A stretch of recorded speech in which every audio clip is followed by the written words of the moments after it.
Everyone, नमस्ते and welcome to pure science. इस series में हम लोग सॉल्व कर रहे हैं सीजी टेट 2019 द्वारा जो उसका क्वेश्चन पेपर था उसमें प्राइमरी स्कूल वाले जो क्वेश्चन पेपर है उसको, यानी कि मॉर्निंग शिफ्ट में जो एग्ज़ाम लिया गया था उसके क्वेश्चन पेपर को। तो इस प्रॉपर वीडियो में हम लोग सॉल्व करेंगे फर्स्ट पार्ट को, यानी चाइल्ड डेवलपमेंट एंड पेडागोजी, है ना, बाल विकास एवं शिक्षा शास्त्र के क्वेश्चनों को, है ना, प्रश्नों को हल करेंगे, है ना। इसको आप समझ सकते हैं सॉल्व्ड पेपर, है ना, क्योंकि मॉक टेस्ट टाइप का है, प्रैक्टिस सेट है ना। तो चलिए शुरू करते हैं। क्वेश्चन है, अकादमिक उत्कृष्टता की मांग के इस दौर में विद्यालयों में खेलकूद का समावेश है। समय की बर्बादी, अकादमिक कार्यों से बहुत सा समय ले लेना, या फुर्सत तथा विश्राम, तनाव मुक्ति के लिए समय देना, या व्यक्ति विशेष के समन्वित विकास हेतु आवश्यक है। तो इस समय जब जो है कंडीशन है उसमें हायर एजुकेशन में या एजुकेशन में क्वालिटी डेवलपमेंट की बात की जा रही है, एक्सीलेंस की बात की जा रही है। तो उस समय जो है खेल कूद का क्या महत्व है, इसको पूछा गया है। ठीक है, तो इसका सही उत्तर होगा ऑप्शन डी, व्यक्ति विशेष के समन्वित विकास हेतु आवश्यक है। हाँ, खेलकूद भी आवश्यक है, सिर्फ अकादमिक पढ़ाई से ही कुछ नहीं होता, है ना, साथ में खेल भी होना चाहिए। यहाँ इंग्लिश में जब मैं पढ़ता हूँ तब तक आपको अगर आंसर पता रहेगा तो आप कमेंट करके बता सकते हैं। ठीक है, मैं इंग्लिश में भी पढ़ दूँगा, उसका आंसर बता दूँगा। ठीक है, तो आपको पता रहेगा तब तक बताते जाइएगा। ठीक है, अगला क्वेश्चन है, एक वर्षीय बालक के सामाजिक विकास के लिए सर्वोत्तम स्थान है, सॉरी 12 वर्ष, एक 12 वर्षीय बालक के सामाजिक विकास के लिए सर्वोत्तम स्थान कौन सा है? आस पड़ोस, परिवार, खेल का मैदान या विद्यालय? The best place for social development of A 12 year old child is neighbourhood, family, playground और स्कूल। तो कौन सा सही क्षेत्र है या स्थान है? तो है खेल का मैदान। ठीक है, खेल बहुत ज़्यादा ज़रूरी है। 12 वर्षीय बालक यानी जो बचपन के बच्चे रहते हैं, एकदम छोटे बच्चे हैं ना, उनके लिए खेल तो बहुत ही ज़्यादा ज़रूरी है। ठीक है, तो उनके समग्र विकास के लिए। ठीक है, तो खेल का मैदान सही उत्तर होगा। अगला क्वेश्चन देखते हैं, बाल्यावस्था में व्यक्तित्व होता है अंतर्मुखी, बहिर्मुखी, उभयमुखी या उपरोक्त सभी? बाल्यावस्था जब बच्चे छोटे रहते हैं तो the personality in childhood is introvert, extrovert, ambient और ऑल ऑफ दी अबव। ठीक है, कैसा किस प्रकार का रहता है? तो है बहिर्मुखी। ठीक है, बच्चे बाहर से सीखते हैं, है ना, ग्रहण करते हैं और उस समय सीखते हैं। बाल्यावस्था में व्यक्तित्व बहिर्मुखी टाइप का होता है, एक्सट्रोवर्ट होता है। ठीक है, अगला क्वेश्चन है, एक विद्यार्थी जो अर्धवार्षिक परीक्षा में अनुत्तीर्ण हो गया है, आप उसकी मदद कैसे करेंगे? है ना, विद्यार्थी जो है अर्धवार्षिक परीक्षा में अनुत्तीर्ण हो गया है तो उसकी मदद किस प्रकार की करेंगे? ऑप्शन दिया हुआ है, कृपांक प्रदान करेंगे, है ना, मतलब ग्रेस मार्क। ठीक है, पुनः परीक्षा आयोजित करके, कठिन अवधारणाओं का पुनः अध्यापन करके, पालकों की व्यक्तिगत अध्यापन की व्यवस्था, है ना, यानी टीचिंग जो कोचिंग होता है, इस प्रकार प्राइवेट ट्यूशन होता है, इसकी व्यवस्था करके। How shall you help a student who has failed in half yearly examination? by giving grace mark, by holding re-examination, by reteaching difficult concept, by asking parent to arrange private tuition। तो इसका सही उत्तर क्या होगा? पता है आपको? Answer बताते जाइए फटाक से, है ना। इसका सही उत्तर होगा सी नंबर, मतलब कठिन अवधारणाओं के कारण ही फेल हुआ होगा, है ना। इजी रहता तो क्वेश्चन को तो हल ही कर ही लेता, है ना, फेल नहीं होता।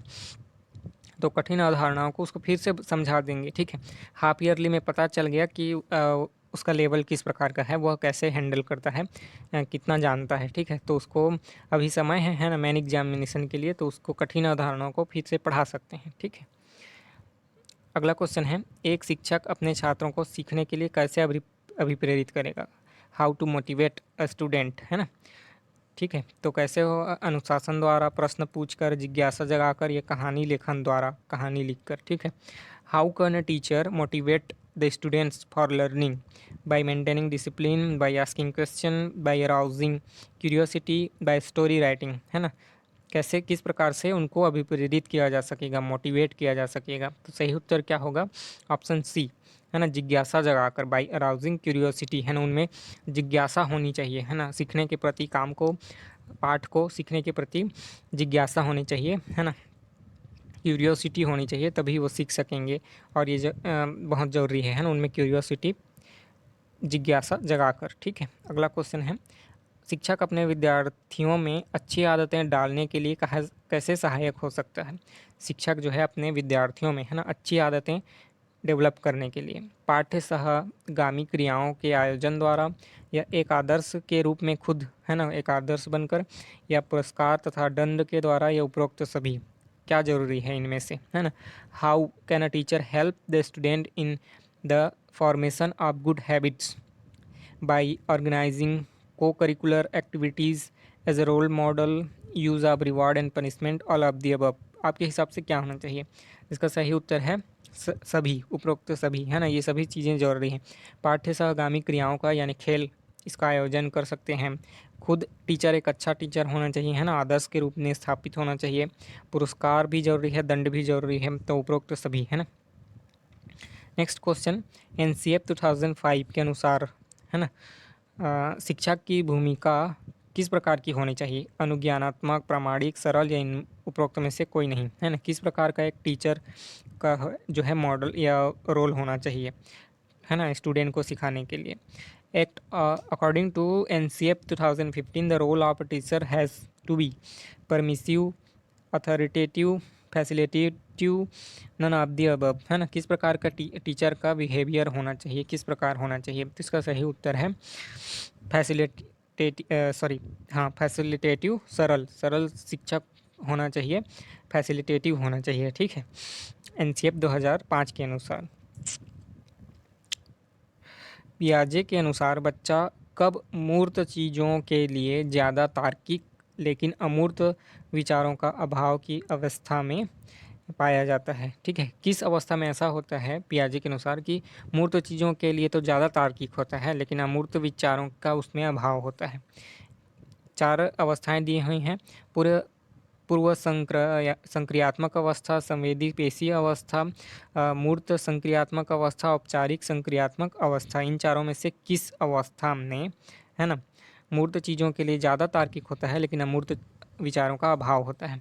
अकॉर्डिंग टू पियाजे, at what stage a child become more logical in concrete things but lack abstract ideas?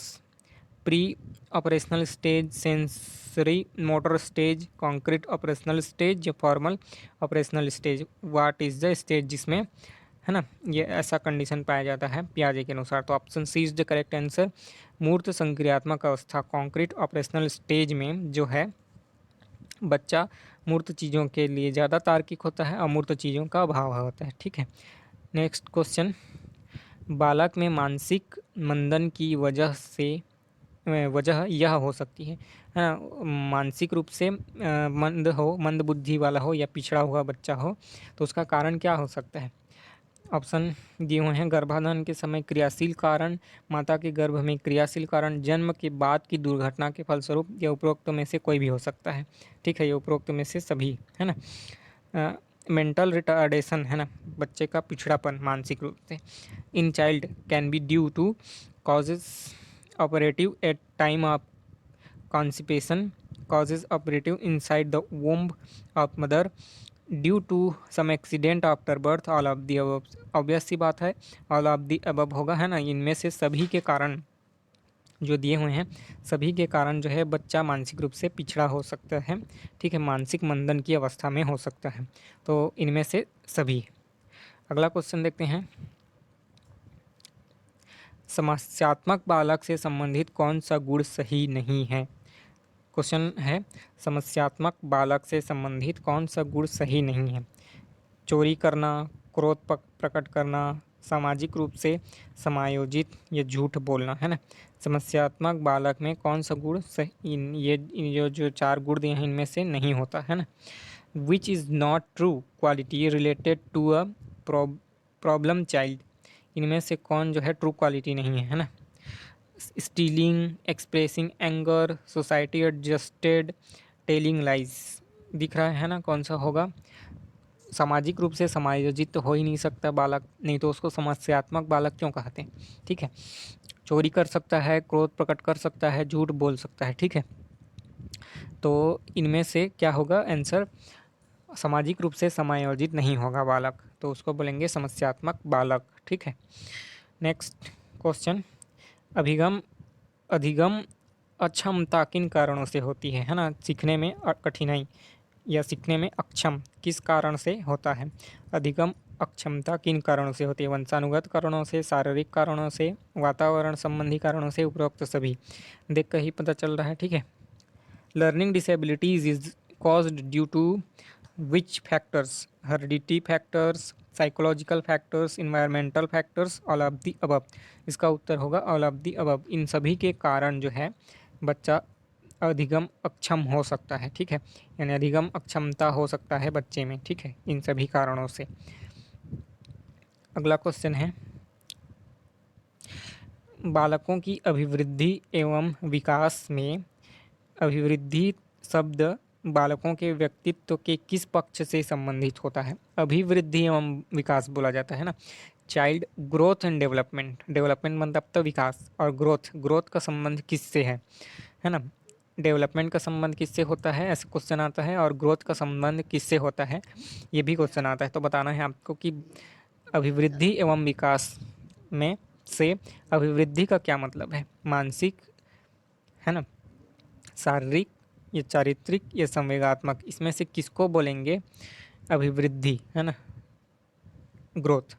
In child growth and development, growth is related to which aspect of personality of a child, है ना? Growth is related to which aspect? Mental, physical, character और emotional. तो इसका सही उत्तर है कौन सा है? फिजिकल, फिजिकल यानी शारीरिक विकास को ग्रोथ बोला जाता है। ठीक है, अभिवृद्धि शारीरिक, शरीर से जो बढ़ती हैं उसको अभिवृद्धि या ग्रोथ बोला जाता है। और मन से या शरीर से या उसके, है ना, बुद्धि से जो विकास होता है उसको विकास बोला जाता है। ठीक है, और अभिवृद्धि यानी ग्रोथ बोला जाता है शारीरिक विकास को। अगला क्वेश्चन क्या है? निम्नलिखित में से कौन सी व्यूह रचना समस्या केंद्रित है? ठीक है, कौन सी व्यूह रचना समस्या केंद्रित है? यहाँ व्यूह रचना के नाम दिए हुए हैं, कौन सी समस्या केंद्रित है बताना है। प्रयोजना यानी प्रोजेक्ट, अन्वेषण ह्यूरिस्टिक, खोज डिस्कवरी, उपरोक्त सभी। कौन जो है व्यूह रचना समस्या केंद्रित है? Which of the following strategy is problem centred और प्रॉब्लम ओरिएंटेड? कौन सा है ना? Project, heuristic, discovery, all of the above. ठीक है, इनमें से कौन जो है समस्या को केंद्र में रखकर बनाया गया है? ठीक है, तो इसका सही उत्तर है उपरोक्त सभी। ये जो सभी हैं समस्या केंद्रित हैं। प्रयोजना भी समस्या केंद्रित है, अन्वेषण यानी खोज भी, डिस्कवरी भी, है ना, ये सभी जो है समस्या केंद्रित हैं। ठीक है, अगला क्वेश्चन देखते हैं। निम्नलिखित में से कौन सा कथन शिक्षक की भूमिका के संबंध में सही है? शिक्षक की भूमिका के संबंध में सही कथन की पहचान करना है। ठीक है, शिक्षक को समालोचनात्मक होना चाहिए, शिक्षक को अच्छे विद्यार्थियों का पक्ष लेना चाहिए, शिक्षक का विद्यार्थियों के प्रति मित्रवत दृष्टिकोण होना चाहिए, शिक्षक को विद्यार्थियों से दूरी बनाकर रखना चाहिए। कौन सा सही उत्तर है बताइएगा। ठीक है, which of the following statement about the role of a teacher is correct? Teacher should be a critic body, teacher should favour good student, teacher should have a friendly attitude toward student, teacher should maintain distance from student. कौन सा उत्तर सही है? तो देखिए, teacher को कैसा होना चाहिए? ऑप्शन डी, ऑप्शन जो है सी करेक्ट है। मतलब शिक्षक को विद्यार्थियों के प्रति मित्रवत दृष्टिकोण होना चाहिए, मतलब मित्र के रूप में व्यवहार करना चाहिए, फ्रेंडली नेचर होना चाहिए टीचर का, है ना, विद्यार्थियों के प्रति। ठीक है, मतलब कि फ्रेंड के रूप में रहेंगे तभी उनके विभिन्न प्रकार की समस्याओं को समाधान कर सकते हैं, सॉल्व कर सकते हैं। सिर्फ पढ़ाई ही जरूरी नहीं होता है, संपूर्ण व्यक्तित्व विकास चाहिए रहता है, तो उसके लिए मित्रवत व्यवहार होना चाहिए शिक्षक का। है ना, विद्यार्थियों के प्रति। अगला क्वेश्चन है, एक नवजात अपनी माता के स्पर्श की प्रतिक्रिया में मुस्कुराता है ना, यह किस प्रक्रिया का उदाहरण है ना। नवजात शिशु है, उसको टच करने से है ना मुस्कुराता है, एकदम न्यूली बर्थ है ना, जो शिशु होता है नवजात शिशु वह। तो इनमें से किस प्रक्रिया का उदाहरण है, संज्ञानात्मक या जैविक या सामाजिक संवेगात्मक या विश्लेषणात्मक, है ना, कौन सी प्रक्रिया का उदाहरण है। An infant smiles in response to her mother's touch in an example of blank process. इसमें कौन सा ऑप्शन होगा, कॉग्निटिव या बायोलॉजिकल, सोशियो इमोशनल या एनालिटिकल। तो देखिए इसका सही उत्तर होगा सी, ठीक है, मतलब कि सोशियो इमोशनल, ठीक है, सामाजिक संवेगात्मक। सामाजिक संवेगात्मक क्रिया के कारण, है ना, प्रक्रिया के कारण वह मुस्कुराता है, ठीक है। यह एक सोशल जो है इम्पैक्ट होता है, सोशल इमोशनल इम्पैक्ट होता है बच्चे पर, तो उसके कारण मुस्कुराता है, ठीक है। सामाजिक संवेगात्मक प्रक्रिया होती है ना, उसके कारण मुस्कुराता है। Option C is the correct answer.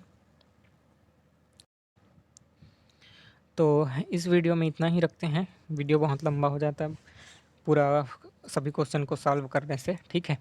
तो इसके दूसरे पार्ट में सॉल्व कर देंगे अगले जो बचे हुए क्वेश्चन हैं उसको। किसी भी प्रकार की समस्या हो या कोई सजेशन हो तो आप कमेंट करके बताते जाइएगा, है ना, कमेंट कीजिएगा। मिलते हैं अगले वीडियो में, तब तक के लिए नमस्ते, धन्यवाद।